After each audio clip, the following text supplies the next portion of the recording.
اللہ تعالیٰ فرماتے ہیں اَيَحْسَبُ كُلُّ امْرِئٍ مِّنْهُمْ فَمَا لِلَّذِينَ كَفَرُوا قِبَلَكَ مُهْطِعِينَ عَنِ الْيَمِينِ وَعَنِ الشِّمَالِ عِزِينَ أَيَطْمَعُ كُلُّ امْرِئٍ مِّنْهُمْ أَن يُدْخَلَ جَنَّةَ نَعِيمٍ۔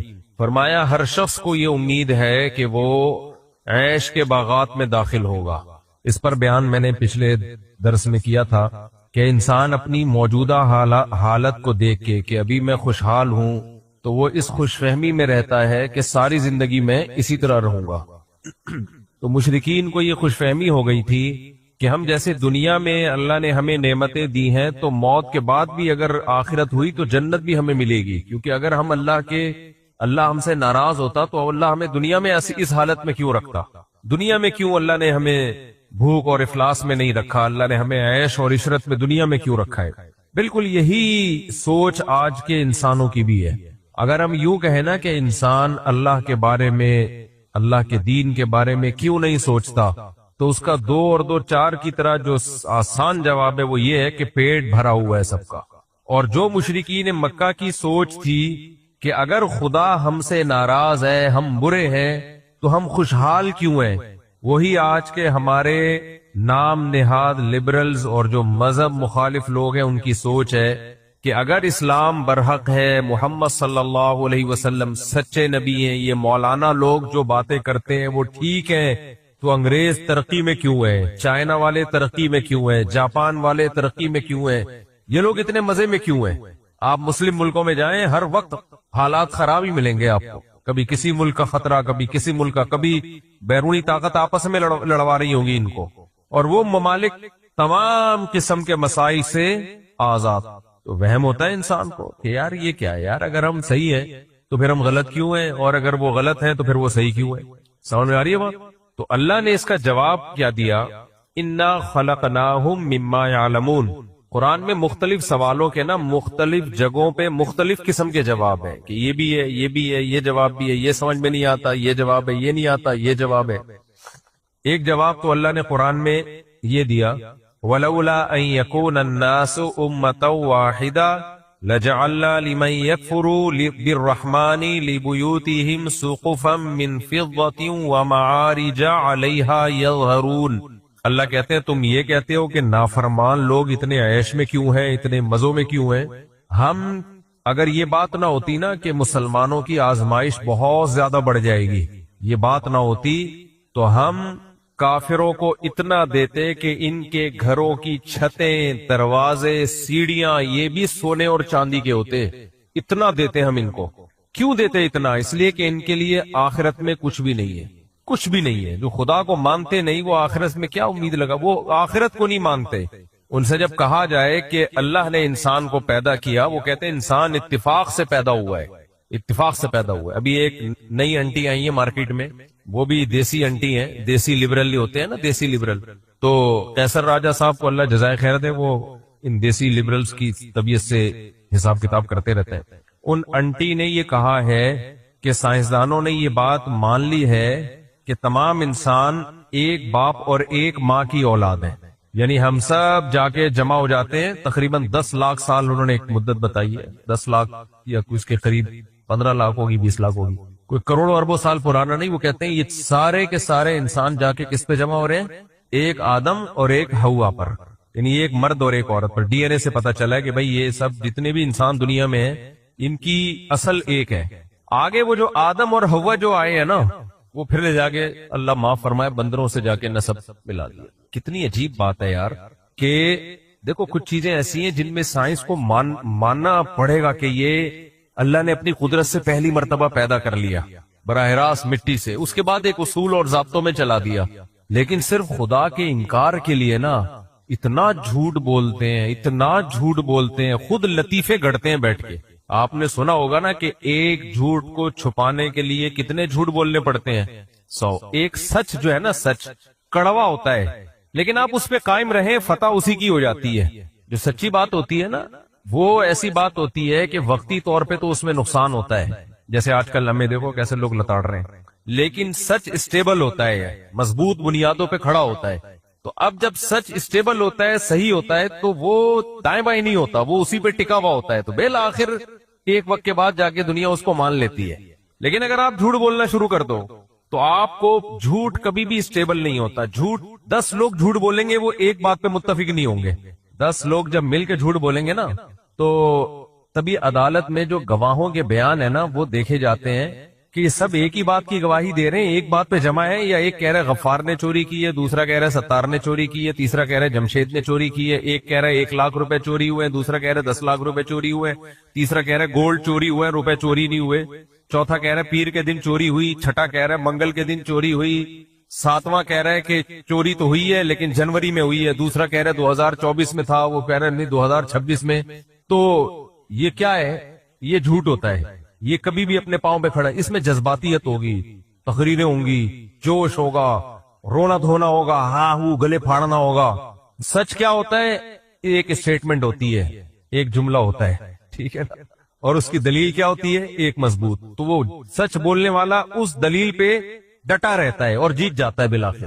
ہمارے پاس جب جھگڑے آتے ہیں نا, بہت سارے لوگوں کے جھگڑے آتے ہیں, تو ہم اس میں یہ دیکھ رہے ہوتے ہیں, باتیں تو میں سنتا ہوں, جو بھی 2 پارٹیاں آتی ہیں نا لڑائی کر کے, تو میں دونوں کی باتیں پوری سنتا ہوں تاکہ ان کو اپنی بھڑاس نکالنے دو. پھر اس میں تجزیہ کیا جاتا ہے کہ آپ کا اصل الزام ہے, بیسک الزام ہے کیا. جو غلط ہوتا ہے پتہ ہے کیا کہتا ہے؟ یہ بہت ظالم ہے, یہ بہت 2 نمبر ہے, یہ ویسا ہے, یہ جھوٹا ہے, یہ فلانا ہے, یہ ڈمکانا ہے, یہ بہت ہی غلط آدمی ہے. میاں بیوی کے جھگڑوں میں تو یہی ہوتا ہے, یہ ایسا ہے, یہ ایسی ہے, کیسا ہے, کیوں ہے ایسا, کیا کیا اس نے, خرچہ نہیں دیتا. اب یہ خرچہ نہ دینا یہ مبہم دعویٰ ہے یا نہیں ہے؟ بھائی اس کی تفصیل بتاؤ, کس چیز کا خرچہ نہیں دیتا؟ بعض جھگڑے آتے ہیں نا, اس میں یہ خرچہ نہیں دیتا, تو پتہ چلا کہ موبائل کا خرچہ نہیں دیتا. یہ پراٹھے بھی لاتا ہے, انڈے بھی لاتا ہے, دہی بھی لاتا ہے, دودھ بھی لاتا ہے, گیس بجلی کا بل بھی دیتا ہے, تو موبائل کا بیلنس نہیں ڈالتا. ایک تو میں بہت سناتا ہوں نا واقعہ, ایک خاتون نے مجھے کہا کہ میرا میاں وہ خود بڑا موبائل رکھا ہوا ہے, مجھے چھوٹا والا موبائل لے کے دیا ہوا ہے. تو میں نے کہا یار موبائل دے دیا, چلو یہ بھی بڑی بات ہے, اب بڑا موبائل چھوٹا موبائل یہ کیا ہے, یہ کوئی جھگڑا تھوڑی ہے. اس طرح مرد بھی عورت پہ اولٹ پٹانگ قسم کے الزام لگا رہا ہوتا ہے. بھائی کوئی اسپیسیفک بات بتاؤ, کیا مسئلہ ہے تمہاری, کن جائز چیزوں ہیں جن میں اطاعت نہیں کرتی, بس یہ ایسی ہے یہ ویسی ہے. تو یاد رکھو کبھی بھی یہ ان چیزوں سے متاثر نہیں ہونا چاہیے. تو سچ کی بات کیا ہوتی ہے؟ سچ میں ایک اسٹیٹمنٹ ہوتا ہے اور وہ بات ہوتی ہے, سچا آدمی اسی پہ ہمیشہ قائم رہتا ہے. لوگ اس وقت بہت مخالفت کرتے ہیں. مولانا اشرف علی تھانوی رحمہ اللہ نے فرمایا کہ محققین جو ہے نا, محققین ہمیشہ پبلک ان کے خلاف ہی رہتی ہے, کیونکہ پبلک متاثر ہوتی ہے جذباتیت سے, نعروں سے, آپ کے جو چہرے کے اور ایکسپریشن ہے ان چیزوں سے متاثر ہوتی ہے. جو محققین ہوتے ہیں وہ جب بھی کوئی خبر آتی ہے اس کی ڈیپ میں جاتے ہیں, غور و فکر کر کے ایک نپی تلی رائے قائم کرتی ہے, جو پبلک کو اکثر و بیشتر وہ رائے پسند نہیں ہوتی. اچھا پبلک کا ایک اور مزاج بھی, ٹاپک سے ہٹ رہا ہوں, مجھے پتا ہوتا ہے میں ٹاپک سے ہٹ رہا ہوں, لیکن کچھ باتیں ٹاپک سے ہٹ کے آ جاتی ہیں, ہوتی وہ ٹھیک ہے, وہ پارسل کر دینا چاہیے. دیکھو پبلک کا ایک اور مزاج ہے, یہ خوب سمجھو, اس سے بڑے مسائل کھڑے ہوتے ہیں. پبلک ہمیشہ کمزور کے ساتھ ہوتی ہے, اور کمزور کی غلط بات کو بھی آسانی سے لے لیا جاتا ہے, طاقتور کی صحیح بات کو بھی نہیں لیا جاتا. پبلک یہ نہیں دیکھتی کہ صحیح کون ہے غلط کون ہے, پبلک دیکھتی کمزور کون ہے. پوری دنیا میں خواتین کے حقوق کی آواز اٹھائی جاتی ہے کہ نہیں اٹھائی جاتی؟ بولو کیوں؟ خواتین طاقتور ہیں یا کمزور ہیں؟ کمزور ہیں, اٹھانی چاہیے یقیناً آواز. لیکن کیا مطلب مردوں کے دنیا میں کوئی حقوق نہیں ہے؟ وہ جسے کہتے ہیں نا پنجابی میں ام لینے آیا ہے, کیا کہتے ہیں اس کو, یہی کہتے ہیں نا عام, وہ کیا چھولے بیچنے آیا ہے, اس پہ ظلم نہیں ہو سکتا. لیکن آپ مردوں کے حقوق پہ آواز اٹھاؤ, مرد بھی آپ کے خلاف ہو جائیں گے. تبھی تو میں آواز نہیں اٹھاتا مردوں کے حقوق پہ. جو تھوڑے سے مرد میرے فیور میں رہ گئے ہیں, کچھ تو جامعہ حفصہ والے مسئلے میں بھاگ گئے, چینل انسبسکرائب کر دیا, کہہ رہے ہیں آج سے ہم مفتی صاحب کو کیا کر رہے ہیں, اب مردوں کے حقوق پہ آواز اٹھاؤ تو 4-6 مرد رہ گئے, وہ بھی کیا ہو جائیں گے, عورتیں تو بھاگ ہی جائیں گی, مرد بھی بھاگ جاتے ہیں. کل ایک وکیل کو میں نے بلایا پوڈ کاسٹ کی اس کے ساتھ, وہ وکیل دنیا میں کائنات میں واحد وکیل ہے جو مردوں کے حقوق پہ آواز اٹھاتا ہے. اس کائنات میں اس ٹائپ کا میں نے آج تک کوئی وکیل دیکھا نہیں ہے. تو میرے جیسا سر پھیرا ہی پھر اس کو بلائے گا, ظاہر ہے, اور تو کوئی لفٹ نہیں کرا رہا تھا. میں نے اس کو لاہور سے بلوایا, پوڈ کاسٹ کیے بھی انشاءاللہ ہم انٹرنیٹ پہ ڈال دیں گے. کل آئے وہ, پوری میں نے 1.5 گھنٹہ بیٹھا ہوں, میں نے کہا آپ کو میں لفٹ کرا رہا ہوں اتنی, دیکھو اللہ ان کو بھی جزائے خیر دے, وہ بھی آئے. وہ آدمی ہے مردوں پہ جو ظلم ہو رہا ہے اس پہ آواز اٹھائیے. اس نے پھر واقعات سنائے ان کے وکیلوں کے پاس 12 سال سے پریکٹس میں. اس نے بتایا کہ کیا واٹ لگا دی. اس نے کہا ایک مرد اپنے ان بچوں کا نان نفقہ بھی دے رہا ہے جو اس کے بچے ہیں ہی نہیں. صحیح. جو اس کے بچے، ایک آدمی ہے اس کی بیوی معاذ اللہ، اللہ معاف فرمائے، فاحشہ ہے، ناجائز بچے پیدا ہو رہے ہیں. اب مسئلہ یہ ہے کہ بیوی اگر بدکار بھی ہو، بچہ جب پیدا ہوگا تو میں نے پورا اس پہ ڈیٹیل سے بیان کیا تھا کہ اس بچے کو جائز ہی سمجھا جائے گا، شوہر کے کھاتے میں ہی ڈالا جائے گا. اس پہ انجیل علی مرزا نے اور بعض اہل حدیثوں نے بڑا شور مچایا تھا. میں نے پوری ڈیٹیل بیان کی کہ بھائی باپ کو تو جو شوہر ہے اس کو حق ہے کہ وہ انکار کرے. وہ انکار کر سکتا ہے کہ میرا نہیں ہے. یہ ہم تھرڈ پرسن کی بات کر رہے ہیں. تھرڈ پرسن کو یہ حق نہیں ہے کہ وہ کسی عورت کے بچہ پیدا ہوا اور وہ یہ کہے کہ یہ تیرے شوہر کا نہیں ہے بلکہ یہ تو کسی اور کا ہے. یہ تھرڈ پرسن کو اس کی اجازت نہیں ہے. اس پہ وہ جہلم والی سرکار نے کہا تھا نا کہ یہ کہاں سے مسئلے لے آتے ہو، یہ تو بخاری کا مسئلہ ہے بھائی. نبی کریم صلی اللہ علیہ وسلم نے فرمایا الولد للفراش، جس کی بیوی کے ہاں بچہ پیدا ہوگا بچہ اس بیوی کے شوہر ہی کا سمجھا جائے گا. یہ حدیث ہے ہی ایسے موقع کے لیے کہ اگر زنا سے بھی بچہ پیدا ہوا ہے تو سمجھا کس کے لیے جائے گا.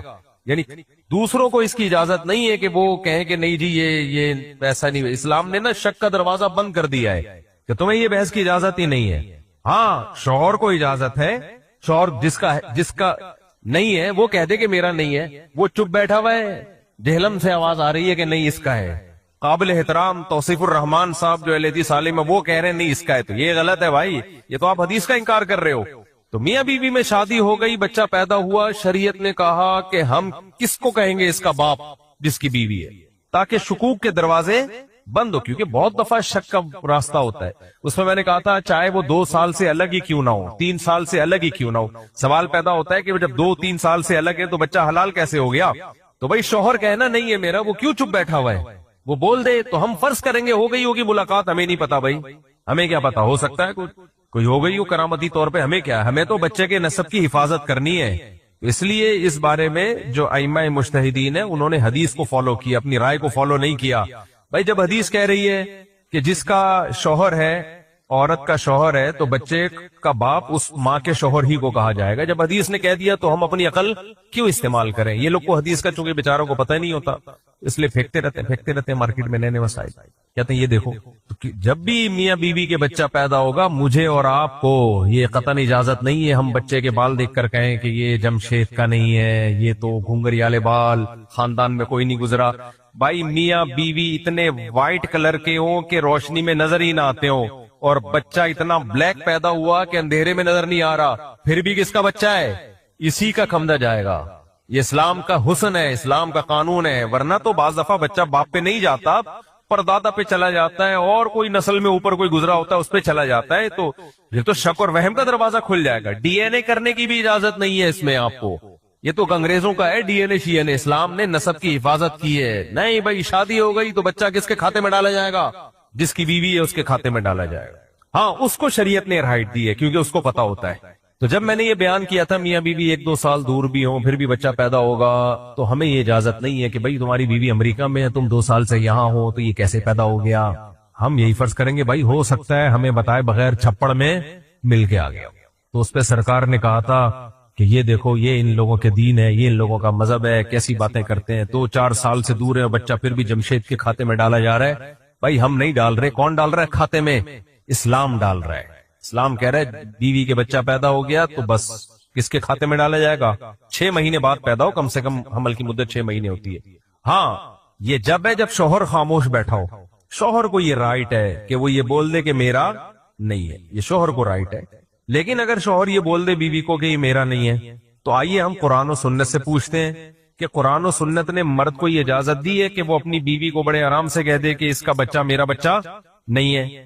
تو ہم یہاں بھی قرآن و سنت مجتہدین سے فقہاء سے سیکھا کرو. تبھی ہم کہتے ہیں آج کل کے اسکالر کے پاس علم نہیں ہے. تو ہم جب قرآن و سنت کی طرف جاتے ہیں تو قرآن میں بھی حدیث میں بھی ہمیں کیا ملتا ہے؟ جمشید یا کوئی صاحب بھی اگر بیوی کے بارے میں کہہ دیں کہ اس کے پیٹ سے جو بچہ پیدا ہوا میرا نہیں ہے، اس کا صاف مطلب کیا ہے؟ بیوی نے کیا کیا ہے؟ بولو زنا کیا ہے. تو بیوی کو کیا کہہ رہا ہے؟ بدکار. تو آپ کا کیا خیال ہے آپ اپنی بیوی یا کسی بھی شخص کو بدکار بول دیں تو شریعت مان لے گی اس کو؟ بولتے کیوں نہیں؟ شریعت نے اس کا ایک پورا پروسیس رکھا ہے کہ کتنے گواہ لے کر آؤ؟ 4 گواہ نہیں ہے تو الٹا خود سزا کھانے کے لیے تیار ہو جاؤ تاکہ لوگ الزامات نہ لگائیں. لیکن شوہر کو شریعت نے یہ رائٹ دیا کہ اب تمہارے پاس چونکہ 4 گواہ نہیں ہے، اب اس چکر میں کسی اور، تمہیں تو یقین ہے کہ بھئی یہ میرا نہیں ہے، 4 سال سے یہ امریکہ میں ہے، میں تو گیا ہی نہیں، اب جب بچہ پیدا ہوا ہے تو میرا تو ہے نہیں ہے، شوہر کو تو پتا ہوگا نا. تو اب اگر وہ بیوی کو زانیہ کہتا ہے تو شریعت نے اس کو یہ فیور دیا ہے کہ بھئی ہم کسی اور کا بچہ آپ کی مرضی کے بغیر آپ کے کھاتے میں نہیں ڈالیں گے، آپ کی مرضی کے بغیر آپ کے کھاتے میں، کیونکہ نہیں پال سکتا نا انسان، جب اس کو پتا ہے میرا ہے ہی نہیں تو یار میں کیسے اس سے محبت کروں، کیسے پالوں. ہاں وہ چپ بیٹھا ہوا ہے تو جہلم سے فون آ رہا ہے، یہ غلط ہو جائے گا. یا محترم قابل احترام توصیف الرحمان صاحب کہہ رہے ہیں کہ نہیں تو یہ کیا ہو جائے گا، غلط. بھائی وہ چپ بیٹھا ہوا ہے تو چپ رہنے دو اس کو. تو اب شوہر یہ کہہ دے کہ یہ میرا نہیں ہے، اسلام میں یہ حل کی بات نہیں ہے، یہ حل کا معاملہ نہیں ہے. ایسا تو کوئی بھی کہہ دے بیوی کو بدنام کرنے کے لیے. یہ صرف بیوی 4 سال سے امریکہ میں اور شوہر پاکستان میں، یہاں ممکن نہیں بلکہ یہاں رہتے ہوئے بھی ممکن ہے. وہ کہہ سکتا ہے میں تو 2 سال سے اس کے قریب ہی نہیں گیا، 3 سال سے اس کے قریب ہی نہیں گیا، تو کون تحقیق کرے گا گیا ہے کہ نہیں گیا. یا وہ کہتے میں گیا ہوں لیکن یہ بچہ میرا نہیں ہے، اس کی شکل مجھ سے نہیں مل رہی، میں اندھیرے میں نظر نہیں آتا، اتنا بلیک ہوں، میری بیوی بھی اندھیرے میں نظر نہیں آتی، اور یہ اتنا سفید کے روشنی میں نظر نہیں آتا، نہ اس خاندان میں کوئی ایسا، جیسے افریقہ میں کوئی وائٹ کلر کا پیدا ہو گیا. تو اسلام نے کہا ہے کہ اگر شوہر یہ کہہ دے کہ میرا نہیں ہے تو پھر کیا ہوگا. اس کا مطلب تم بیوی کو کیا کہہ رہے ہو، زانیہ. تو 4 گواہ نہیں لا سکتے تو کوئی اور اگر زانیہ کہے گا تو وہ تو 4 گواہ ہی لے کر آئے گا. لیکن شوہر نے اگر تہمت لگائی ہے تو چونکہ اس کا کسی اور کا بچہ اس کے کھاتے میں آ رہا ہے تو شوہر کو شریعت نے یہ فیور دیا کہ تم 4 قسمیں اٹھاؤ کورٹ میں جا کے، عدالت میں جا کے تم 4. آپ لوگ کو سمجھ میں آ رہا ہے بیان؟ ایسا تو نہیں بہت گاڑا پیچیدہ سسٹم تو نہیں ہو گیا کوئی؟ میں یہ سب ڈیٹیل اس لیے بھی بتاؤں تاکہ اسلام کا حسن خوبی سمجھ میں آئے. اسلام ایسا ہی کچا مذہب نہیں ہے، ایک اصول اور ضابطے بنے ہوئے ہیں. اللہ نے آسمان سے اصول نازل کیا. ہماری عدالتیں آدھا اسلام لے رہی ہیں، آدھا انگریزوں کو لے رہی ہیں، بیڑا ہی غرق کر دیا پورے نظام کا. تو اب یہاں بھی آدھا آدھا کام چل رہا ہے. اب اسلام نے کہا کہ مرد بیوی کو کے بارے میں کورٹ میں کھڑے ہو کر قسمیں اٹھائے گا کہ میں اپنے دعوے میں سچا ہوں، اس نے زنا کیا اور یہ بچہ زنا کی پیداوار ہے، یہ میری اولاد نہیں ہے. اور اگر 5ویں دفعہ میں یہ کہے گا اگر میں جھوٹ بول رہا ہوں تو مجھ پہ اللہ کی لعنت. اب کیا ہوگا، بیوی سے پوچھا جائے گا، اسے کہا جائے گا یا تو اقرار کرے کہ میں نے زنا کیا ہے. اگر وہ اقرار کر لیتی ہے کہ بھئی میں نے زنا کیا ہے تو اس کو زنا کی حد جاری ہوگی اس کے اوپر. ایسے نہیں چھوڑ دیا جائے گا کہ تو ادھر سے کہیں اور سے بچے ڈاؤن لوڈ کروا رہی ہے اور شوہر کے کھانچے میں لا کے ڈال رہی ہے کہ کیوں ڈالا بھائی کسی اور کا بچہ شوہر کے کھاتے میں آپ نے، کتنا بڑا جرم ہے یہ. اگر وہ اقرار کر لیتی ہے، قسمیں کھانے سے ڈر جاتی ہے، اس کو ڈر ہوتا ہے کہ بھئی اگر میں نے قسمیں اٹھائی اللہ کا غضب نازل ہوگا، تو دنیا میں سزا ملے گی، آخرت میں کیا ہو گئی، معاف. اور دنیا کی سزا کتنی سخت ہے، رجم کرے گی حکومت اس کو، زنا کی سزا میں رجم کیا جائے گا. اور اگر وہ قسمیں اٹھا لیتی ہے، قسمیں اٹھا لیتی ہے، قسمیں کیا اٹھاتی ہے، وہ بھی 5 قسمیں اٹھائی. 4 قسمیں تو یہ اٹھائے کہ میں اللہ کی قسم اٹھا کے کہتی ہوں کہ شوہر نے مجھ پہ جو الزام لگایا ہے اس الزام میں وہ جھوٹا ہے. خود اللہ کے نام پہ قسمیں اٹھانا بڑی بات. اور 5ویں دفعہ میں وہ کہے گی ان غضب اللہ علیہا ان کان من الصادقین، کہ مجھ پر اللہ کا غضب نازل ہو اگر میرا شوہر سچا ہے. یہ بہت بڑی بات ہے کہ کورٹ میں کھڑے ہو کر یہ الفاظ کہنا کہ اگر میرا شوہر سچ بول رہا ہے تو مجھ پہ اللہ کا غضب نازل ہو. تو اگر عورت یہ قسمیں اٹھا لیتی ہیں، اب ہمیں نہیں پتا کہ ان دونوں میں سچا کون ہے اور جھوٹا کون. تو شریعت یہ کہتی ہے کہ اگر عورت قسم اٹھا لیتی ہے، بخاری مسلم کی حدیثوں سے پتا چلتا ہے، تو ہم کہیں گے بھائی ہمیں نہیں پتا شوہر نے سچا الزام لگایا یا جھوٹا الزام لگایا، لیکن شوہر چونکہ قسمیں اٹھا چکا ہے لہذا اس بچے کی نسبت اب اس شوہر کی طرف نہیں ہوگی، کیونکہ اس کی مرضی کے بغیر کسی کا بچہ اس کے کھاتے میں نہیں ڈالا جائے گا. قسمیں اسے اٹھا لی، ہم تو اسی کے مکلف ہے نا، گواہ تو نہ اس کے پاس نہ اس کے پاس. اور عورت کو بھی زانیہ نہیں قرار دیا جائے گا کیونکہ قسمیں اس نے بھی اٹھا لی. بچہ عورت کے حوالے کیا جائے گا اور کہا جائے گا یہ اسلام میں وہ واحد بچہ ہے جو حلالی بھی کہلائے گا لیکن بغیر باپ کے. سمجھ رہے، حلالی اس لیے کہ زانی ہونا ثابت نہیں ہوا، اور باپ اس لیے نہیں ہے کہ جو باپ ہے وہ تو قسمیں اٹھا رہے کہ میرا نہیں ہے، تو ہم کیوں اس کے کھاتے میں زبردستی ڈالیں کسی کو. اس پروسیس سے گزرے بغیر بچے کی نفی نہیں کی جا سکتی. سمجھتے ہو؟ میں سمجھا پا رہا ہوں اپنی بات. اس پروسیس سے گزرے بغیر کوئی یہ نہیں کہہ سکتا کہ میرا بچہ نہیں ہے، یہ نہیں ہوتا، آپ کا ہی بچہ ہے۔ تو اور اگر عورت قسمیں کھانے سے رک جائے، یہ بھی ایک تیسری سچویشن ہے، نہ تو وہ اقرار کر رہی ہے کہ میں نے زنا کیا اور یہ بچہ میرے شوہر کا بچہ نہیں ہے، یہ اقرار بھی نہیں کر رہی، اور قسمیں بھی نہیں اٹھا رہی ہے، قسمیں بھی نہیں اٹھا رہی ہے، تو پھر بہت سے ائمہ تو یہ کہتے ہیں کہ قسمیں نہ اٹھانا اس کی دلیل ہے اس نے زنا کیا ہے۔ لیکن امام حنیفہ رحمہ اللہ تعالیٰ نا سزاؤں کے معاملے میں ہمیشہ احتیاط والے پہلو کو لیتے ہیں، وہ کہتے ہیں نہ اگر یہ قسمیں نہیں اٹھا رہی تو قسم نہ اٹھانا اس کی علامت نہیں سمجھی جائے گی کہ اس نے اقرار کر لیا ہے۔ بعض اوقات خدا کا خوف ہوتا ہے تو آدمی حق پر ہوتے ہوئے بھی قسم نہیں اٹھا رہا ہوتا، اس لیے قسم نہ اٹھانے کی بیس پہ اس کو سزا نہیں دی جائے گی، بلکہ اس کو حبس محبوس کر دیا جائے گا۔ حکومت کہے گی، مجبور کرے گی، تمہارے پیٹے کی نہیں، اس کو محبوس کا مطلب ہوتا ہے اس کو جیل میں بند کر دیا جائے گا، اس کی ساری خوراک ضرورتیں پوری کی جائیں گی، اور کہا جائے گا بھائی یا تو آپ قسم اٹھاؤ کہ میں زانی نہیں ہوں،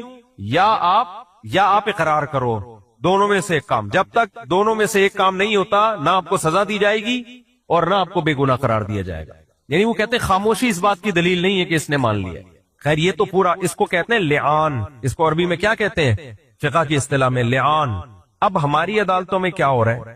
دیکھو پاکستان میں جو اسلام نہیں آیا نا، اس کی وجہ پتہ ہے کیا ہے؟ جب بھی آپ بہت بڑے دعوے کرتے ہو نا تو چھوٹا کام بھی نہیں ہوتا۔ مثال کے طور پر میں میاں بیوی کی مثالیں پتہ ہے کیوں دیتا ہوں؟ اس لیے کہ یہ بہت آسانی سے سمجھ میں آ جاتی ہیں، کیونکہ ان کے جھگڑے بھی بہت ہوتے ہیں، اور جتنے بھی یہاں لوگ بیٹھے ہوتے ہیں 90% کسی نہ کسی کے میاں ہوتے ہیں، اور جو خواتین بیٹھی ہوتی ہیں وہ بھی آدھی سے زیادہ کسی نہ کسی کی بیوی ہوتی ہیں۔ خواتین آدھی سے زیادہ کا مطلب آدھی خواتین نہیں، خاتون تو پوری ہی بیوی ہوتی ہیں، لیکن جتنی تعداد میں بیٹھی ہوئی ہوتی ہیں ان میں زیادہ بیوی ہوتی ہیں، یعنی زیادہ شادی شدہ ہوتی ہیں۔ بہت گہری بات ہے، اللہ کرے سمجھ میں آئے۔ لوگ میری باتوں کو پکڑ رہے ہوتے ہیں نا بالکل کرامن کاتبین کی طرح، یہ انہوں نے کیسے بول دیا، اس لیے پوری بات کو ایکسپلین کرنا پڑتا ہے۔ تو اس لیے میں میاں بیوی کی مثالیں بہت ایزیلی سمجھ میں آ جاتی ہیں۔ اب مجھے ایک بات بتاؤ، ایک عورت کا گھر کا مسئلہ چل رہا ہو، شوہر نان نفقہ نہیں دیتا ہو، ٹائم نہیں دیتا، یہ 2-3 بڑے مسئلے چل رہے ہیں اس کے۔ اب اگر وہ چاہتی ہے نا میرا شوہر ٹھیک ہو جائے تو وہ 4-5 بڑے ایشو بتائے گی، مفتی صاحب میں چاہتی ہوں یہ ٹھیک ہو جائے، یہ ٹھیک ہو جائے، یہ ٹھیک ہو جائے، یہ ٹھیک ہو جائے، بس مجھے اور کچھ نہیں چاہیے۔ شوہر ٹائم دے دیا کرے مجھے، کبھی کبھار باہر گھمانے کے لیے لے جایا کرے، کبھی کبھار کچھ باہر سے بھی کچھ لا دیا کرے، آلو پیاز ٹماٹر کے علاوہ کبھی پیزا برگر بھی کھلا دیا کرے۔ یہ اس کا مطلب واقعی یہ چاہتی ہے کہ شوہر ٹھیک ہو جائے، لیکن یہ بات نہیں کرتی کہ پورا سسٹم بدلو شوہر کا، شوہر کے سافٹ ویئر نکال کے دوسرے سافٹ ویئر ڈال دو۔ مثال کے طور پہ شوہر کا نام جمشید ہے، نہیں مجھے شوہر ہی بدل دو۔ اب اگر شوہر ہی بدلنا تھا، یہ بھائی آسان کام نہیں ہے، وہ کیوں دے گا تجھے طلاق، اور بدل کے ملے گا کیا؟ ہو سکتا ہے اگلا والا اس سے بھی برا ہو۔ تو آج کل جو پاکستان میں اسلامائزیشن کی باتیں ہو رہی ہیں نا، کہہ رہے پورا نظام بدلو، پورا نظام بدلو، تو کچھ بھی نہیں بدلے گا۔ سمجھ رہے ہو؟ یہ بات وہ کرتے ہیں جو جنہوں نے کچھ بھی نہیں کرنا ہوتا، جنہوں نے کچھ کرنا ہوتا ہے وہ کہتے ہیں جو بدلا جا سکتا ہے اس کو تو بدلو، 1 by 1 کام کرو۔ تو اس کے نتیجے میں کیونکہ ہماری محنت کا ٹریک صحیح سمت میں نہیں ہے، اس کی وجہ سے اسلام پاکستان میں دھستا چلا جا رہا ہے۔ بھائی ایک لسٹ تیار کر لو کہ یہ قوانین پاکستان میں قرآن و سنت کے خلاف ہیں، اس میں کتنا ٹائم لگتا ہے، کیا خیال ہے؟ اور ان قوانین پہ آواز اٹھاؤ، سیاسی تنظیمیں بھی، جماعت اسلامی بھی، JUI والے بھی، دینی مدارس بھی، حضرت مفتی تقی صاحب بھی بولے، حضرت مولانا طارق جمیل صاحب بھی بولے، سب بولیں گے۔ پھر جب یہ ہوگا نا، جب ایک ہدف ہوگا ہمارا، بھائی یہ قانون نامنظور، یہ قانون کو بہت زیادہ قوانین نہیں ہے، چند گنے چنے قوانین ہیں پاکستان میں جو بالکل اسلام کے اگینسٹ ہے۔ تو اگر اس کو فوکس کریں کہ بھائی یہ تبدیل ہونا چاہیے، تو خدا کی قسم اگر یہ ہم نے پہلے کوشش کی ہوتی نا، آج چینج ہو چکے ہوتے ہم ان میں، اور ہوئے ہیں۔ قادیانی کو کافر قرار دینا تھا، سب نے ہدف بنایا، دیوبندی، بریلوی، اہل حدیث، سب نے، شیعہ بھی مل کے کہا کہ قادیانی اس ملک میں مسلم نہیں ہوگا۔ بھٹو جیسا لبرل آدمی، بھٹو کوئی مذہبی آدمی تھوڑی تھا، لبرل آدمی تھا، اس کے دور میں قادیانیوں کو کافر قرار دیا گیا ہے۔ سمجھتے ہو کہ نہیں سمجھتے؟ کیونکہ سب کا ہدف بنا کے ایک چیز کو فوکس کیا تھا، سب نے، سب مل گئے تھے اس پہ کہ بھائی ہمیں۔ تو ایسے ہی میرے بھائی، اگر ہم مل کے چند چیزوں کو فوکس کر لیں تو بہت کچھ ہو سکتا ہے، لیکن چند چیزوں کو فوکس نہیں کیا جاتا، ایک دم ہوائی باتیں، ہم یہ بدل دو، یہ اڑا دو، یہ پڑا دو، جو بدل کے آئے گا کیا پتہ نہیں کون آئے یار، کوئی ایجنٹ ہی نہ آ جائے۔ نہیں کوئی نئی چیز نہ آ جائے مارکیٹ میں جو افورڈیبل ہی نہ ہو. وہ ایک آدمی تھا نا، غلام تھا، نفت العرب میں بڑا زبردست واقعہ لکھا ہے. اس کا جو مالک تھا نا، وہ اس غلام پہ بہت سختی کرتا تھا، بدتمیزی سے بات کرتا تھا. تو غلام کو چاہیے تھا کہ لوگوں سے سفارش کرتا کہ میرے مولا میرے آقا سے کہو کہ اخلاق سے بات کیا کرے، باقی مجھے اس پہ کوئی اشکال نہیں ہے. لیکن اس نے کہا نہیں، لوگوں کو کہا کہ یار اس کو مجبور کرو مجھے کسی اور کے ہاتھوں بیچ دے، میں یہ مولا مجھے پسند ہی نہیں ہے، یہ آقا مجھے پسند ہی نہیں ہے. لوگوں نے اس کے آقا کو فورس کیا، اس نے اٹھا کے اس غلام کو کسی اور کے ہاتھوں بیچ دیا. غلام خوش تھا کہ چلو دوسرا آقا آئے گا تو شاید پورا آقا ہی بدل دیا نا، جیسے پورا سسٹم ہی بدل دو. پورا آقا کیا ہو گیا؟ چینج ہو گیا. اب جب آقا چینج ہوا تو وہ بدتمیز بھی تھا اور ٹھکائیاں بھی لگاتا تھا. اس نے کہا یار وہ پہلے والا ہی تھا، کم از کم بدتمیز تھا، مارتا تو نہیں تھا نا، یہ تو بدتمیز بھی ہے اور چماٹے بھی لگاتا ہے. اب اس نے لوگوں سے کہا، لوگوں کو اب یہ دو چیزوں کو فوکس کرتا کہ میرے مولا کو دو چیزوں کی ٹھیک چاہیے بس مجھے، ایک مارے نہیں اور ایک اخلاق صحیح کر لے، پھر جو خدمت کہے گا میں اس کی کروں گا. ان دو چیزوں کو فوکس کرتا تو ہو سکتا ہے اس کا آقا کیا ہو جاتا؟ ٹھیک ہو جاتا. دو نہیں چیزیں ایک تو ٹھیک ہو ہی جاتی، ٹھیک نہ ہوتی 50% کمی آ جاتی اس میں. نہیں جی آقا بدلو، آقا بدل لیا. تیسرا جب تھا نا تو وہ مرغا بنا کے رکھتا تھا اس کو. اس نے پھر آقا بدلا تو چوتھا کیا کرتا تھا؟ چوتھا، ہاں یہ واقعہ ایسے شروع ہوا کہ وہ کوئی 25-30 سال ہو گئے اس واقعے کو پڑھے ہوئے بھی، ہو سکتا ہے پوری ڈیٹیل میں آگے پیچھے کر رہا ہوں میں. تو کوئی بندہ اس کے پاس گیا تو دیکھا کہ اس کے مولا جو ہے نا، اس کا آقا رات کو پہلے لائٹیں تو ہوتی نہیں تھی، چراغ میں لوگ مطالعہ کرتے تھے، تو اس کے آقا نے اس کو بٹھا کے ٹینٹ کرا کے اس کے اوپر چراغ رکھا ہوا تھا اور مطالعہ کرتا تھا. بولتا تھا ہلنا نہیں. اس کی ٹینٹ کرا کے اس کے اوپر کیا رکھ دیا؟ چراغ اندھیرے میں، اور اسٹڈی ہو رہی ہے، مطالعہ ہو رہا ہے. اب ہلے گا تو چراغ کسی کے سر پہ گرے گا نا پہلے. تو وہاں یہ صبر سے بیٹھا رہا. کسی نے کہا اس کے یہ آقا تو ٹھیک نہیں، اس نے کہا بہترین یہ آقا کیا ہے، کیونکہ اس کو پتا تھا کہ یہ بھی اگر میں نے چینج کروا لیا آگے پتہ نہیں کیا ہو. تو نظام بدلو، نظام بدلو. بھائی نظام بدلو کا مطلب کیا ہے؟ نظام بدلو کا کیا مطلب؟ کچھ قوانین، حکومتیں تو کبھی 2 نمبر کبھی 1 نمبر. کون سا 1 نمبر؟ لوگ کب آئے ہیں مارکیٹ میں اسلامی تاریخ میں؟ بادشاہوں میں، چاہے اسلام ہو چاہے غیر مسلم ہو، بہت کم ایسے صحیح لوگ آتے ہیں. ہمیں فوکس کرنا ہے، اور وہ صحیح لوگوں کا آنا نہ آنا پراپر ہمارے اختیار میں نہیں ہے، پورے طور پہ ہمارے اختیار میں نہیں ہے. جو چیز ہمارے اختیار میں ہے اس کو ہم فوکس نہیں کرتے. تو اس لیے چند چیزوں کو فوکس کرنا چاہیے، چند چیزوں کو. سب سے بڑی چیز تو ہمارے ملک میں جو قرآن و سنت کے منافی کوئی قانون نہیں بنے گا. جو اور بہترین خاندانی آئین کے جو شق ہے وہ تو موجود ہے پہلے سے. یہ اس کو لانا ممکن نہیں تھا اگر یہ نہ ہوتی. یہ خاندانی کام تو پاکستان میں ہو چکا ہے. بھئی قرآن و سنت کے اگینسٹ کوئی قانون نہیں بنے گا. انڈیا میں آپ تھوڑی آواز اٹھا سکتے ہو کہ یہ قرآن و سنت کے خلاف ہے. امریکہ میں تھوڑی اٹھا سکتے ہو یہ قرآن و سنت کے خلاف ہے. پاکستان میں آپ آواز اٹھا سکتے ہو، ٹی وی پہ لا سکتے ہو، میڈیا پہ میں جو عدالتی خلا کے خلاف اتنا بولتا ہوں، کیوں بھائی؟ ایک طرف تم کہتے ہو قرآن و سنت کے منافی کوئی قانون نہیں، اور پھر کیوں بنا ہوا ہے؟ اس میں ہم دلائل دے رہے ہوتے ہیں. امریکہ میں کہہ سکتے ہیں ہم، بولو. انڈیا میں کہہ سکتے ہیں، جاپان میں کہہ سکتے ہیں. جاپان والے بولیں گے بھائی تم قرآن و سنت اپنے ملک میں رکھو، ہمارے ملک میں کیوں بات کر رہے ہو؟ تو ہمارے ملک میں آئین کی تو پہلے شکی ہے کہ قرآن و سنت کے خلاف کوئی قانون نہیں بنے گا. اب جو بنے ہوئے ان قانون کے خلاف آواز اٹھاؤ. آپ وفاقی شرعی عدالت میں بھی آواز اٹھتی ہے، لیکن شرعی عدالت بھی جب کسی چیز کو ویلیو دیتی ہے جب پبلک بھی اٹھ رہی ہے اس پہ. وہ جب جو بھی دیکھتے ہیں کہ پبلک میں تو سب سوئے بیٹھے ہوئے ہیں، 2-4 آدمیوں کی طرف سے اپلیکیشن آگے چھوڑ دے.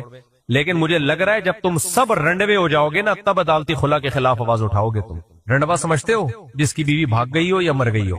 کنوارے سے رنڈوا بہت برا ہوتا ہے. کنوارے کا مطلب ہوتا ہے شادی ہوئی نہیں. یہ بے عزتی کی بات نہیں ہے. بہت سے لوگ ہیں جن کی شادی نہیں بیوی ہوتی، وہ امنگوں میں جی رہے ہوتے ہیں ہو جائے گی، لیکن ہونے کے بعد بیوی مارکیٹ سے شارٹ، اور تم نے خود چھوڑا تو بھی کم بے عزتی ہوتی ہے. یار میں نہیں رکھ پا رہا تھا. ایک ہوتا ہے تمہیں چھوڑ کے کیا ہو گئی، بیوی تمہاری تھی، اور طلاق کون دے رہا ہے؟ جج. فرض کرو جج کا نام جمشید ہے، بیوی غفار کی ہے اور اس کو جمشید طلاق دے رہا ہو. غفار کے لیے تو ڈوب مرنے کا مقام ہے یا نہیں ہے؟ غفار جمشید سے بولے گا ابے تو کون ہے جو میری بیوی کو، اور یہی ہو رہا ہے. اب غفار بیٹھا ہوا ہوتا ہے، خاتون جاتی ہے کورٹ میں، کورٹ نے اس کو خلا کی ڈگری پکڑائی، وہ چلی گئی. ابھی کل جو وکیل سے میں نے پوڈ کاسٹ کی، وہ کہہ رہا ہے بھائی ایک آدمی کی بیگم 2-3 مہینے کے لیے لڑکے گئی، کوئی جھگڑا ہو جاتا ہے میاں بیوی میں، اس نے کہا چلو 2 مہینے ہو گئے اب میں منانے جاتا ہوں. کیونکہ بعض دفعہ یہ بھی ہوتا ہے کہ تھوڑا دور رہتے ہیں تو محبت بڑھ جاتی ہے. کہہ رہا میں منانے گیا تو پتا چلا دل کے ارما آنسو کے بہ گئے، ان کے بچے ہم کو ماموں کہہ گئے، وہ تو کہیں اور شادی کر چکی ہے. کہہ رہا میں نے طلاق نہیں دی، کیسے شادی ہو گئی بھائی؟ کورٹ سے ٹھک کر کے کھلا لیا، عدت بھی نہیں. عدت کا کیس بھی صرف عمران خان پہ ہی ہوا ہے، باقی دنیا میں مجھے نہیں یاد پڑتا پاکستان میں کسی پہ ہوا ہو. تو بہت خوش ہو گئی، یہ ہو رہا ہے مارکیٹ میں. تو خیر میں بات کر رہا تھا اس کی طرف نا کہ کمزور، کہ پبلک کی عادت ہوتی ہے کس کا ساتھ دیتے ہیں. ہاں تو میں وہ وکیل کا واقعہ سنا رہا تھا. وکیل نے بتایا کہ ایسے کیسز بھی آ رہے ہیں کہ اب ایک آدمی نان نفقہ دے رہا ہے ان بچوں کا جو اس کو قسم اٹھا کے کہہ سکتا ہے کہ یہ میرے بچے نہیں ہیں. خواتین الحمدللہ ہماری سوسائٹی میں زنا کا ریشو مردوں میں زیادہ ہے، خواتین میں کم ہے. عورتیں زیادہ پاک دامن ہوتی ہیں، مرد اکثر دائیں میں منہ مار رہے ہوتے ہیں. لیکن اس کے ساتھ ایسا ہوا کہ بیگم صاحبہ کے کہیں اور بھی تعلقات چل رہے ہیں، کہیں اور سے بچے بھی پیدا ہو گئے. اس کو یقین ہے کہ میرے نہیں ہے، لیکن کورٹ نہیں مانتی اس بات کو. آپ عدالت میں بولو میرے نہیں ہے، میں خرچہ کیوں دوں اس کا، عدالت نہیں مانے گی. عدالت کہے گی بس تمہارے ہی ماننے پڑیں گے. کتنا ظلم ہے یا نہیں مرد کے ساتھ. اب مرد اگر کہتا ہے، عدالت کہتی ہے تم زنا، کیونکہ لعان کا قانون نہیں ہے پاکستان میں، یعنی مرد اگر کہہ بھی دینا میرے نہیں ہے تو کورٹ مانے گی نہیں، کورٹ نہیں مانے گی اس کو. یہ چل رہا ہے آپ کی عدالتوں میں. کس پہ ظلم؟ مردوں پہ. یعنی بیوی الگ بھی ہو گئی، اس کا بھی نان نفقہ دے رہا ہے، اور اس کے وہ بچے جو اس کے نہیں ہیں ان کا بھی خرچہ پانی دے رہا ہے. کمال ہے یار، کیا گزرتی ہوگی اس آدمی کے اوپر، آپ اندازہ لگاؤ. اب وراثت بھی ملے گی جب مرے گا، لیکن کورٹ میں وہ یہ نہیں کہہ سکتا کہ یہ میرے بچے نہیں ہے، کیونکہ لعان کا قانون ہی نہیں ہے. اگر لکھا ہوا ہوگا تو ہوگا، امپلیمنٹ نہیں ہے اس کا. تو یہ مرد پہ ظلم ہے یا نہیں ہے کہ عورت کو اتنا آزاد کر دیا، وہ جو چاہے کرتی. ہم تو کہہ رہے ہیں نہ عورت پہ ظلم ہو نہ مرد پہ ظلم ہو، لیکن جب عورت پہ ظلم ہوتا ہے آواز اٹھائی جاتی ہے، قوانین موجود ہیں.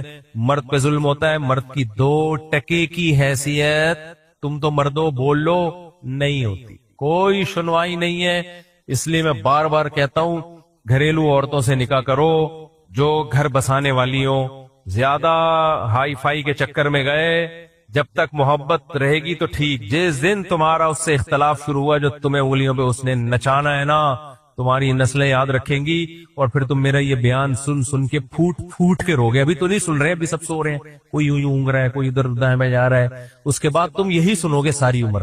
بولے گے یار مفتی صاحب کیا بول کے چلے گئے تھے یار، کیا بول کے چلے گئے. تو میں یہ عرض کر رہا تھا کہ عوام کی تحقیق کا معیار پتہ ہے کیا ہے؟ کمزور کا ساتھ دینا. کس کا ساتھ دینا؟ کمزور. ایک آدمی نے مجھے بتایا کہ ابھی کیا بتاؤں کہ آدمی نے کیا بتایا، بس یہی ہوتا ہے آپ کے جھگڑے ہو جائے نا تو آپ اگر ظالم ہو تو آپ کی بیوی کی بات سب سنیں گے. سننی بھی چاہیے کہ بھائی شوہر ظلم کر رہا ہے، سب سنیں گے، اس کو سب برا بھلا کہیں گے. لیکن میرے بھائی اگر آپ مظلوم ہو تو آپ کی کوئی نہیں سنے گا. آپ کے اپنے گھر والے بھی زیادہ لفٹ نہیں کریں گے. آپ میرے ساتھ یہ مسائل نہیں ہیں. ایک صاحب نے مجھے کہا کہ مفتی صاحب جو عدالتی خلا پہ اتنا بولتے ہیں، لگتا ہے ان کی کسی بیوی نے خلا لیا. میری کسی زوجہ نے عدالت سے خلا نہیں لیا، اور نہ بظاہر کوئی فیوچر میں چانس نظر آ رہا ہے. انشاءاللہ کوئی ایسا ہے، لگ بھی نہیں رہا. تو میرے ساتھ مسئلہ نہیں ہے یہ، لیکن لوگوں کے ساتھ مسئلہ ہے جس میں میں آواز اٹھاتا ہوں. یہ جو میں نے بتایا کہ لوگ مظلوم کو دیکھتے ہیں، کمزور کو دیکھتے ہیں، دلیل کو نہیں دیکھتے. جو کمزور ہوگا سب اس کے ساتھ ہو جاتے ہیں. یہ نفسیات ہے لوگوں کی. یہ تمیز سے اپنے لیفٹ پہ، اپنے جو سلو ٹریک ہے اس پہ آرام سے خرامہ چلتے رہو. یار کس نے منع کیا تمہیں کیا ضرورت ہے فاسٹ ٹریک پہ بھگانے کی، اور پوری قوم کو لے کے بچوں کو 4 بچے، بیگم، اور بیگم کا دوپٹہ بھی نیچے لٹک رہا ہوگا اس میں پہیے میں پھنسنے کے لیے. سب کو بٹھا کے، پورے پریوار کو، خاندان کو بٹھا کے تم چلا. ہیلمٹ تو گیا تیل لینے، کوئی بھی نہیں پہنتا. اور اگر پہنے گا تو صرف یہ پہنے گا، باقیوں کے کھوپڑی تو شاید وہ، میں نے باہر ملکوں میں بنگلہ دیش میں بھی نہیں دیکھا کہ پیچھے بندہ بغیر ہیلمٹ کے بیٹھتا ہو. وہ کہتے ہیں بھائی جتنا قیمتی ڈرائیور کا سر ہے، رائڈر کا سر ہے، جو ڈرائیو کر رہا ہے، بائک چلا رہا ہے، تو اتنا ہی کھوپڑی قیمتی کس کی ہے؟ جو پیچھے بیٹھا ہوا ہے، چاہے وہ مرد ہو چاہے عورت ہو، اس کو بھی ہیلمٹ. پوری دنیا میں ایسا ہی ہے. ہمارے یہاں صرف وہ پہنے گا جو اول تو وہ بھی نہیں پہنتا، اور پہنے گا تو ایسی چیز پہنے گا. آدمی کہتا ہے پتہ نہیں ناریل سر پہ یا خربوز، وہ تربوز نہیں ہوتا، وہ کاٹ کے رکھ لیتا، وہ زیادہ بہتر. ایسے سڑے ہوئے ہیلمٹ جو کسی کام کے نہیں ہے، جو آپ کی کھوپڑی کو بچا ہی نہیں سکتے. اس سے بہتر تھا تربوز کو کاٹتا، بیچ میں صاف کر کے رکھ لیتا، وہ پھر بھی زیادہ صحیح تھا. ایسے بیکار قسم کے ہیلمٹ پہنتے. خیر، سر بچانا ہے بھائی، کوئی مہنگی چیز سر پہ رکھ لو. سر سب سے قیمتی چیز ہے. پھر چلائیں گے کیسے؟ پوری قوم اور خاندان کو لے کے بیچ روڈ پہ جا رہا ہوگا، بیچ روڈ پہ خود گاڑی کے سامنے آئے گا. کب بڑی گاڑیوں کے سامنے آ جاتے ہیں، سلپ ہو جاتے ہیں. اب گاڑی والا تو جب سلپ آپ نے آ کے ٹھک گئے خود ہی آ کے، وہ تو اوپر چڑھے گی گاڑی خود بہت. لیکن پبلک کس کو پکڑ کے کوٹتی ہے؟ گاڑی والے کو. کوئی نہیں دیکھتا کہ غلطی کس کی ہے. اگر ڈمپر کے نیچے آیا تو کٹے گا کون؟ بعض دفعہ ڈمپر والوں کی غلطی ہوتی ہے, جب غلطی ہے تو پھر احتجاج کرو. بعض دفعہ نہیں بھی ہوتی بھائی, اب ڈمپر ہے روڈ پہ تو چلے گا نا وہ, اور کہ اس کے لیے الگ تو گورنمنٹ سڑکیں بنائی نہیں ہے کہ وہ کوئی انڈر گراؤنڈ سڑکیں ہوں, اس نے بھی اسی روڈ پہ چلنا ہے. اگر اس کی غلطی ہے تو ٹھیک ہے بھائی, پھر تو وہ سزا کا مستحق ہے. غلطی نہیں ہے, غلطی بائک والے کی ہے. اس کو میں وہ الفاظ مجھے یعنی گھسنے کا شوق ہے اس کو. اب یہ گھس گیا تو سلپ بھی ہوگا, مرے گا بھی, لیکن پٹے گا کون؟ ٹرک والا. یہ میں سمجھا پا رہا ہوں اپنی بات. تو لوگوں کی نفسیات کیا ہے؟ ہمیشہ کمزور کا ساتھ دینا. نہ بھائی یہ غلط ہے. مظلوم کا ساتھ دو, چاہے وہ طاقتور ہو چاہے وہ کمزور ہو, اور ظالم کا ساتھ مت دو, چاہے وہ طاقتور ہو چاہے وہ کمزور ہو. لوگ کہتے ہیں کمزور ہے تو ظلم کیسے کیا؟ کمزور بھی بعض دفعہ کمزور ہوتا ہے, لیکن وہ عوامی طاقت اکٹھی کر کے یا ایموشنل بلیک میلنگ کر کے وہ طاقتور بن جاتا ہے. بعض دفعہ وہ بن جاتا ہے طاقتور. تو اب جو تحقیق کرنے والے لوگ ہوتے ہیں نا, وہ محقق ان جذبات سے, ان چیزوں سے متاثر نہیں ہوتے. وہ ڈیپ میں جا کے تحقیق کرتے ہیں, وہ تحقیق کر کے بتا دیتے. بعض دفعہ حکومت صحیح بھی ہوتی ہے, حکومت بعض دفعہ صحیح بھی ہوتی ہے, بعض دفعہ حکومت غلط بھی ہوتی ہے, بعض دفعہ صحیح بھی ہوتی ہے. لیکن آپ کسی بات پہ صحیح کہہ دو تو اس پہ لوگ کہ بھئی تو حکومت کے غلام ہیں, بھئی تو درباری لوگ ہیں, بھئی تو سرکاری لوگ ہیں. بھائی اگر گورنمنٹ کوئی صحیح کام کر رہی ہے اس کو فیور کر دیا تو درباری کہاں سے ہو گئے؟ اب یہ پولیو کے قطرے جو حکومتیں پلاتی ہیں یہ غلط نہیں کر رہی ہوتی, یہ صحیح کر رہی ہوتی ہے. اس سے پولیو دنیا سے ختم ہو رہا ہے, لیکن چونکہ حکومت پلا رہی ہے لہذا یہ حکومت کیا ہے؟ یہ 2 نمبر ہے. ٹھیک ہے, اپنے بچوں کو آڑے ترشے بناتے رہو, ٹیڑے میڑے کرتے رہو. پوری دنیا سے پولیو ختم ہو گیا, افغانستان اور پاکستان سے نہیں ختم ہو کے دے رہا, کیونکہ گورنمنٹ پلا رہی ہے. ٹھیک ہے, یہ پلانا اگر شروع کر دینا, گورنمنٹ کے علاوہ لوگ پلانا شروع. ایک پولیو کے وہ آئے تھے حکومت کے, وہ مجھے کہنے لگے مفتی صاحب ہم نے ہماری نگرانی میں جب ہم پولیو پلاتے ہیں, میں نے کہا یہ آپ لوگ بار بار کیوں پلاتے ہیں؟ کہتے ہیں جتنی دفعہ پلاؤ کوئی اس کا نقصان نہیں ہے. کہہ رہے میں نے اتنا پیا ہے کہ آپ کی سوچ ہوگی. میں نے کہا آپ نے کیوں پولیو کے اتنے قطرے بھی؟ کہہ رہے جہاں پلانے جاؤ لوگ کہتے ہیں پہلے خود پی کے دکھا. کہہ رہے پھر میں 2 قطرے ٹپکاتا ہوں. کہتا ہوں میں تو جب سے یا وہ ڈی سی ڈپٹی کمشنر کی بات کر رہا ہوں جو اس علاقے کے ڈی سی ہیں, کل کی بات ہے, زیادہ پرانی بھی نہیں. کہہ رہے میں تو اتنا پی چکا ہوں یہ پولیو, حالانکہ ابھی کیا بیچاروں کو کوئی چانس تھوڑی ہے پولیو ہونے کا. کہہ رہے صرف اس چکر میں لوگ کہہ رہے ہوتے پی کے دکھا پہلے. کہہ رہے بلا وجہ پلا رہے ہو یار, تمہارے یہ ایسے ہی ہے کوئی ٹیکا لگوانے کے لیے گئے ڈاکٹر کے پاس, آپ پہلے ڈاکٹر کہہ رہے پہلے اپنے لگا کے دکھا. ڈاکٹر کا کیا اثر ہو جائے گا یار؟ ہر ٹیکا پہلے اپنے کولے پہ لگا کے چیک کروائے گا, دیکھ کچھ نہیں ہو رہا, اب لگا لوں, ہاں اب لگا لے. کیا یار ہم لوگ کبھی کبھار ایسا لگتا ہے بوکھلائے ہوئے لوگ ہیں, ہم پاگل ہوئے ہوئے ہیں. ہر چیز میں رکاوٹ, ہر چیز میں رکاوٹ. تحقیق تو کر لو. تحقیق کا مطلب تحقیق کے جو اہل ہیں ان سے تحقیق کر کے بات کیا کرو. ہم ہر ویکسین کے قائل نہیں ہیں کہ کچھ بھی ٹھوکتے چلے جائیں.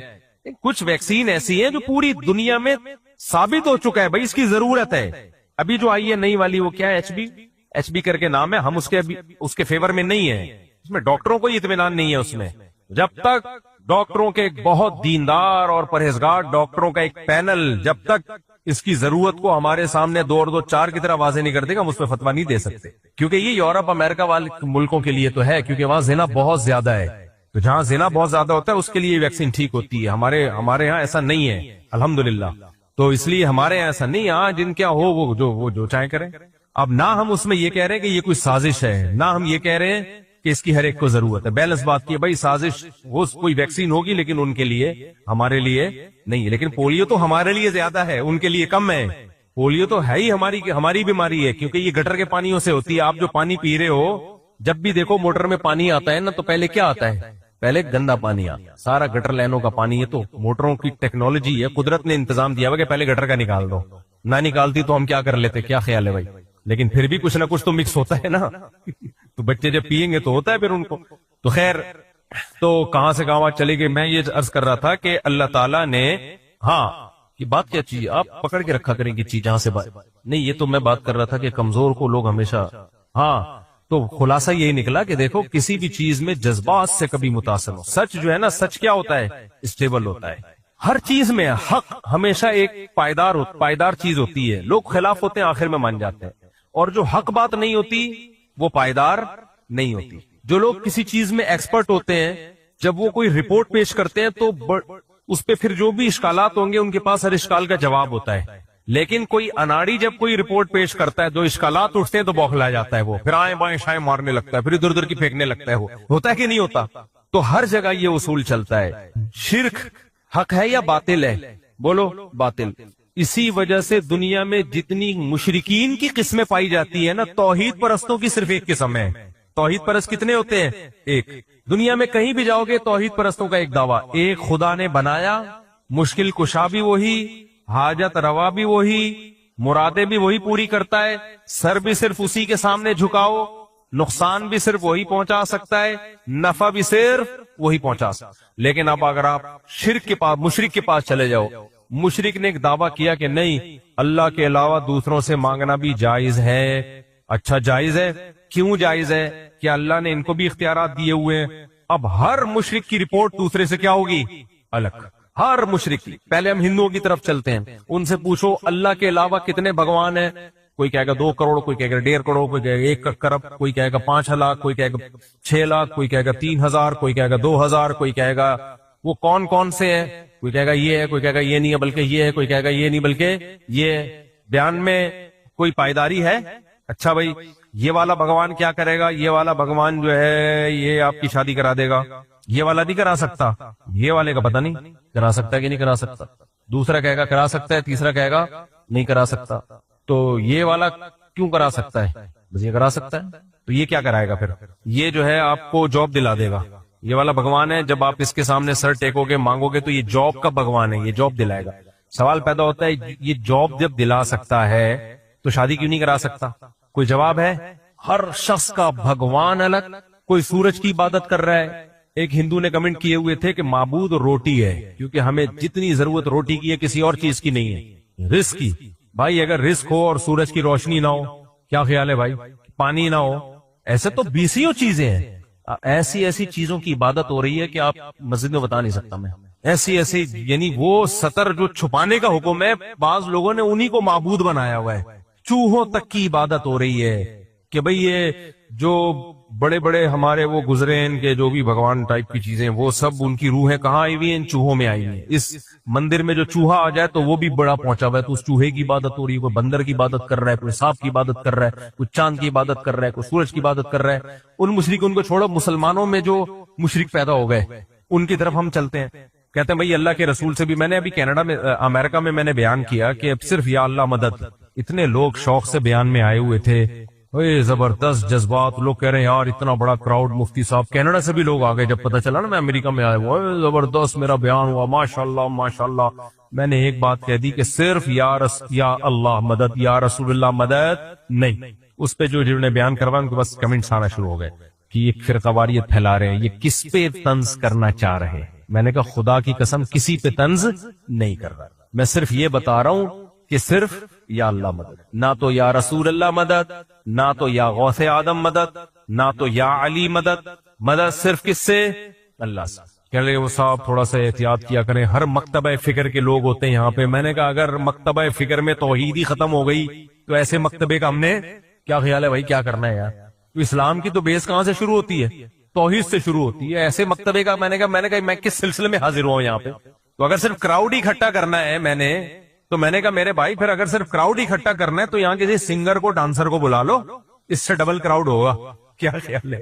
اس سے ڈبل کراؤڈ ہوگا. کسی ڈانسر کو بلا لو اچھے سے، 2-4 خاندانی قسم کے ٹھمکے لگائے. پھر دیکھو پاکستانیوں کے ساتھ مسئلہ پتہ ہے کیا ہے؟ ہم لوگ چونکہ ہیں مسلمان، ہمارے بلڈ میں اسلام ہے، تو ہمارا سنگر بھی اس طریقے سے وہ تھرک ہی نہیں سکتا جو غیر مسلم تھرکتے ہیں. تبھی ہم شوبز کی فیلڈ میں ناکام ہیں الحمدللہ. نہ ہماری فلمیں، میں نے بتایا تھا نا، نہ فلمیں اس لائق بنتی ہیں، نہ ہمارے سنگر اس قابل ہوتے ہیں، نہ ہمارے ڈانسر. اکثر یہ بیچارے ناکام ہو جاتے ہیں. تو پھر جب یہ ناکام ہوتے ہیں نا تو پھر پریشان، ڈپریشن میں جاتے ہیں. مجھ تک اگر کسی کی اطلاع پہنچے میں کہتا ہوں بھائی یہ ہم لوگ ان جیسے ہو نہیں سکتے، وہ والے کام ہم کر نہیں سکتے، کیونکہ ہمارے بلڈ میں اسلام، خاندان کیا ہے ہمارا اسلام ہے. تو ان جیسے بے حیا ہم بن ہی نہیں سکتے، نہ ان جیسے ہم بندروں کی طرح تھرک سکتے ہیں، نہ ناچ سکتے ہیں. پہلے تو گلوکاروں کو میراثی اور ڈھولکی کہا جاتا تھا نا، تو ہم خاندانی میراثی تھوڑی ہیں. تو ہماری نسل میں اگر کوئی میراثی پیدا بھی ہو گیا تو تھوڑا سا خاندانی اثر اس میں باقی رہے گا. تو میراثی اگر خاندانی ہو تو نہ وہ خاندانی رہتا ہے نہ وہ میراثی رہتا ہے. کیا خیال ہے بھائی؟ تو جن کے خاندانوں میں میراثی پیدا ہو رہے ہیں وہ جیسا گا سکتے ہیں، وہ جیسا تھرک سکتے ہیں. تو گانے میں جو شاعری کی حد تک بات ہے، تو شاعر تو ہمارے بہت ٹائٹ ٹائٹ پیدا ہوئے ہیں. شاعر تو ہیں ہی سارے اردو کے بھائی.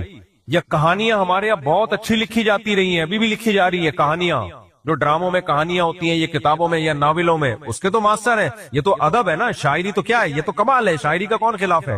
لیکن بھائی ہمارے یہاں جو شوبز کی دنیا میں وہ چیز آ ہی نہیں سکتی. الحمدللہ ہمیں اس پہ خوشی ہے، کیونکہ ہم اس طرح کے میراثی ہے ہی نہیں. تو مسلمان ہے نا، مسلمان میدان میں ہوتا ہے ٹائٹ. مسلمان لڑتا ہوا اچھا لگتا ہے، اور مسلمان میدان میں ٹائٹ ہوتا ہے.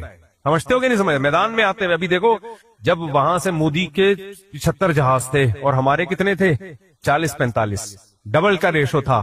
تو ہمارے 40 نے ان کو بھگایا کہ نہیں بھگایا؟ لیکن اگر وہاں سے ایک ڈانسر بھی آ جاتا نا، ہمارے 100 ڈانسر مل کے بھی اس کا مقابلہ نہیں کر سکتے تھے. انڈیا کا کوئی ایک گلوکار یا ڈانسر آئے اسٹیج پہ ناچے تو ہمارا والا ایسے لگے گا کوئی بن مانس کا. ہم کیا دیکھ رہے ہیں؟ کچھ شو دیکھ رہے ہیں بن مانس کا. کوئی اب زیادہ نہیں میں جاتا، وہ ہمارے گلوکار ناراض نہ ہو جائیں. تو وہ وجہ کیا ہے بھائی؟ اب میدان جنگ کے لوگ ہیں، میدان جنگ کے لوگ ہیں. یہ چیزیں ہم پہ سوٹ تھوڑی کرتی ہیں، فلمیں ڈرامے اور یہ سب چیزیں، یہ ان کا کام ہے تو ان پہ جچتی ہیں یہ چیزیں. ہم پہ جو چیزیں جچتی تھی وہ ہمارے پائلٹوں نے الحمدللہ کر کے بتا دیا. ہمارے پائلٹوں نے یہ بھی بتا دیا تھا ان دنوں میں کہ بھئی چائے کیسے بنتی ہے، چائے کیسے لائی جاتی ہے. میں بار بار بتا رہا ہوں، ہم انڈیا کے دشمن نہیں ہیں. انڈیا ہمارا پڑوسی ملک ہے. اسلام میں اگر پڑوسیوں کے حقوق ہیں تو پڑوسی ملکوں کے بھی حقوق ہوں گے نا. پہلے انڈیا سے کتنے اچھے تعلقات تھے 2010-11 میں، وہ بھی تو انڈیا تھا. یہ تو مودی ہے جس نے بیڑا غرق کیا ہوا ہے. تو جہاں مودی کی حکومت گئی، آپ دیکھو انڈیا پاکستان کی ایسی خاندانی انشاءاللہ دوستی ہو جائے گی. اگر مودی کی حکومت چلی جائے بس، تو انڈیا پاکستان کی خاندانی دوستی ہوگی، تجارت ہوگی، ٹریولنگ ہوگی، سب دونوں ملکوں کو فائدہ ہوگا. لیکن مودی ایسے کام کر رہا ہے کہ دونوں ملکوں کا بیڑا غرق کرے. تو انشاءاللہ ہمارا بیڑا غرق نہیں ہوگا، اس کا اپنا کافی حد تک ہو چکا ہے. خیر، تو باطل چیز پائیدار نہیں ہوتی، اس پر میں بات کر رہا تھا. شرک میں بھی پائیدار. اب ہمارے مشرکوں کی طرف آؤ. جب ہم اپنے مشرکوں سے پوچھتے ہیں کہ ہم یا رسول اللہ مدد کا مطلب کیا ہے، اگر وہ صحیح مطلب بتا دے کہ یا رسول اللہ مدد کا مطلب یہ ہے کہ ہم اللہ کے نبی اللہ سے گویا یہ درخواست کر رہے ہیں کہ اللہ حوض کوثر میں ہمارے نبی ہماری مدد کریں، ہمیں پانی پلائیں، تو یہ تو ٹھیک مطلب ہے. لیکن ان لوگ کا یہ مطلب ہوتا نہیں ہے. ان لوگوں کا مطلب یہ ہوتا ہے کہ اللہ نے اپنے حبیب صلی اللہ علیہ وسلم کو اختیارات کچھ دے دیے، اختیارات دیے ہوئے، تو اللہ کی عطا سے آپ ہماری مدد کرتے ہیں. میں نے کہا تھا نا، ایک جھوٹ کو چھپانے کے لیے کتنے جھوٹ بولنے پڑتے ہیں. پہلے انہوں نے تعویل کی کہ اللہ کی عطا سے، اصل اختیارات اللہ کے پاس ہیں، لیکن اللہ نے بھی اختیارات کس کو دے دیے؟ پیغمبر کو دے دیے صلی اللہ علیہ وسلم. لیکن اس سے مسئلہ حل نہیں ہوا، پھنس یہ گئے کہ اللہ تعالیٰ نے سارے اختیارات نبی کو دے دیے جتنے اللہ کے پاس تھے، یا کچھ اختیارات اپنے پاس بھی رکھے اور کچھ کس کو دے دیے؟ نبی کو دے دیے. اگر سارے اختیارات نبی کو دے دیے ہیں تو پھر اللہ سے مانگنے کی ضرورت رہی؟ بھائی جو کچھ اللہ دے سکتا ہے نبی بھی وہی کچھ دے سکتے ہیں. تو اگر کوئی ساری زندگی دعا میں یا اللہ کہے ہی نہیں اور یہی مانگتا رہے یا رسول اللہ میری حاجت پوری کر دیں، میری حاجت پوری کر دو، پھر اللہ نے اسی وجہ سے تو دی ہے نا کہ نبی سے بھی مانگ لیا کرو. کیا خیال ہے؟ ابے دیکھو، میں اگر کسی کو کوئی اختیار دیتا ہوں کہ الیکٹرک والوں کو بجلی دینے اور روکنے کا اختیار ہے یا نہیں ہے، اب آپ کی تار ٹوٹ گئی، آپ نے کہ الیکٹرک کو فون کیا کہ الیکٹرک والے آئے، تار جوڑ کے چلے گئے. لیکن آپ کے الیکٹرک کو فون نہیں کر رہے، آپ فون کر رہے ہو وزیر اعظم میاں شہباز شریف صاحب، بڑے تعلقات لڑائے آپ نے، یہ وہ ٹھش پھش کر کے آپ پہنچے، اور اس نے اپنے قیمتی اوقات میں سے ٹائم نکالا اور بلاول کو بھی بلا لیا تو بھی آ جا، اور بڑی مشکل سے سیکیورٹی میں تلاشی لیتے ہوتے 1 مہینے بعد کا ٹائم ملا تھا، آپ گئے. کس سلسلے میں؟ میاں شہباز شریف نے آپ سے پوچھا. آپ نے کہا سر وہ ہمارے محلے میں ایک بجلی کا کھمبا گر گیا ہے تو کہ الیکٹرک وہ ذرا لگوا دیں. تو کہے گا بھائی آپ نے کہ الیکٹرک سے رابطہ کیوں نہیں کیا؟ یا تو آپ نے کیا ہوتا نا، وہ آ نہیں رہے ہوتے، پھر بھی آپ وزیر اعظم تک پہنچو. آپ کہیں کہ نہیں دیکھیں وہ تو سر آپ نے ہی کہ الیکٹرک والوں کو یہ رائٹ دیا نا کہ وہ کھمبا آ کے ٹھیک کریں یا تار جوڑ دیں، تو آپ کی عطا سے ان کے پاس اختیارات ہیں نا. تو جب آپ کی عطا سے ہیں تو میں چاہ رہا ہوں کہ ڈائریکٹ آپ سے رابطہ کروں میں. تو وہ کیا کہے گا؟ کمبخت، میں نے اس کو اختیارات اس لیے دیے ہیں کہ ادھر جایا کر رہے، اس لیے نہیں دیے کہ تو میرے پاس آیا کر، تو میں اس کو اختیارات دوں کیوں؟ پھر سمجھ آ رہی ہے بات کی نہیں آ رہی؟ تو اللہ نے اپنے حبیب صلی اللہ علیہ وسلم کو اگر ہر طرح کے اختیارات دے دیے ہیں، کوئی بیمار ہے اس کو شفا، کوئی بے اولاد ہے اس کو اولاد دینا، کوئی بے روزگار ہے اس کو روزگار دینا، کوئی مصیبت میں اس کی مصیبت دور کرنا، یہ سارے اختیارات اللہ نے اگر اپنے حبیب صلی اللہ علیہ وسلم کو دیے ہیں تو کیوں دیے ہیں؟ اس لیے کہ لوگ کس سے مانگے؟ پھر نبی سے مانگے. اسی لیے دیے ہیں نا. تو اگر اللہ نے سارے اختیارات نبی کو دیے ہیں تو پھر اگر کوئی ساری زندگی نبی سے مانگے, اللہ سے مانگے ہی نہیں, تو یہ جائز ہے یا ناجائز ہے؟ اس کا جواب چاہیے. کوئی دے گا جواب اس کا؟ دیں گے تو وہ جواب میں پائیداری نہیں ہوگی. کوئی کہے گا ہاں ٹھیک ہے, کوئی کہے گا نہیں ایسا بھی نہیں, کبھی کبھار اللہ سے بھی مانگ لیا کرو. کوئی کہے گا نہیں اصل میں تو اللہ سے ہی مانگنا ہے, لیکن اگر کوئی نبی سے مانگ لے تو کیا جا رہا ہے اس میں. کوئی معقول بات نہیں ہوگی. جتنے لوگ ہوں گے اتنے جواب آئیں گے. اور اگر یوں کہا, وہ جواب میں یہ کہیں کہ نہیں بھائی سارے اختیارات تھوڑی دیے, پھر تو اللہ اور نبی کی وہ اختیارات برابر ہو گئے. اللہ نے زیادہ اپنے پاس رکھے ہیں, لیکن اپنے حبیب سے خوش ہو کے کچھ اختیارات اپنے حبیب کو بھی دے دیے صلی اللہ علیہ وسلم. تو آپ کہیں گے کہ وہ کچھ اختیارات کی کوئی لسٹ پیش کر دیں اگر, کہ یہ والے تو اللہ کے پاس ہیں, یہ والے کس کے پاس ہیں؟ نبی کے پاس. یعنی اگر آپ نے روزگار چاہیے آپ کو, تو روزگار تو اللہ سے مانگیں گے, لیکن روزگار مل گیا, اب تنخواہ کم ہے, تنخواہ بڑھوانی ہے, یا روزگار میں خطرہ ہے, باس آپ کو جاب سے نہ نکال دے, تو اس خطرے کے لیے آپ نبی کو پکارے ہیں. تو ذرا لسٹ مل جائے, کوئی لسٹ پیش کر سکتا ہے؟ بولو نا. اور اگر وہ یہ کہے کہ ہمیں لسٹ معلوم نہیں ہے, ہمیں نہیں پتا, لیکن ہمیں یہ پتا ہے کچھ اختیارات دیے ہیں, تو آپ بتاؤ اگر کسی کو کچھ اختیارات دیے جائیں اور یہ پتہ ہی نہ ہو کہ کون سے دیے کون سے نہیں دیے, تو ان اختیارات کے دینے کا فائدہ ہوتا ہے؟ نہیں آئی سمجھ میں بات. دیکھو علاقے میں کوئی محکمہ ہے, اس کے پاس کچھ اختیارات ہیں, میں ان کے پاس گیا, سر ہمارا کون سا کام آپ کر سکتے ہیں؟ ڈی سی صاحب آپ کے پاس کیا کیا اختیارات ہیں؟ ڈی سی کہے ہیں بتاؤں گا نہیں میں, تو میں کہوں گا پھر آپ کے ڈی سی ہونے کا کوئی فائدہ ہوا؟ کہیں گے بس ہے لیکن میں مبہم رکھوں گا اس. تو شرک ایسی چیز ہے جس کے کوئی پاؤں نہیں ہوتے, وہ ٹکتا نہیں ہے. کبھی مزار سے مانگے گا, کبھی حضرت جی کوئی پاس اختیارات ہیں, کبھی صاحب قبر کے پاس اختیارات ہیں, کبھی کس کے پاس. توحید پرست آدمی کی ایک ہی بات, اسی پہ مخالفت تو بہت ہوتی ہے. ابھی میرا یہ بیان جائے گا, اس پہ دیکھنا کتنی صلوات ہیں. میں صلوات لیس ہو گیا ہوں الحمدللہ. شروع میں بڑی ٹینشن ہوتی تھی, نیگیٹو کمنٹس جاتے تھے نا, وہ اب ابھی تو جامع حفصہ والے پہ تو بالکل صلوات لیس ہو گیا. ایسے کمنٹس آ رہے ہیں, میں اس مفتی کا اتنا عقیدت کرتا تھا, اس مفتی سے مجھے اتنی عقیدت تھی, آج سے بس دل سے اتر گیا. کیوں دل سے اتر گیا بھائی؟ آپ کیا ہو گیا؟ میں نے کیا کیا ہے؟ تو میں یہ عرض کر رہا تھا کہ مشرک بھی کسی ایک بات پہ کبھی نہیں ٹکتا.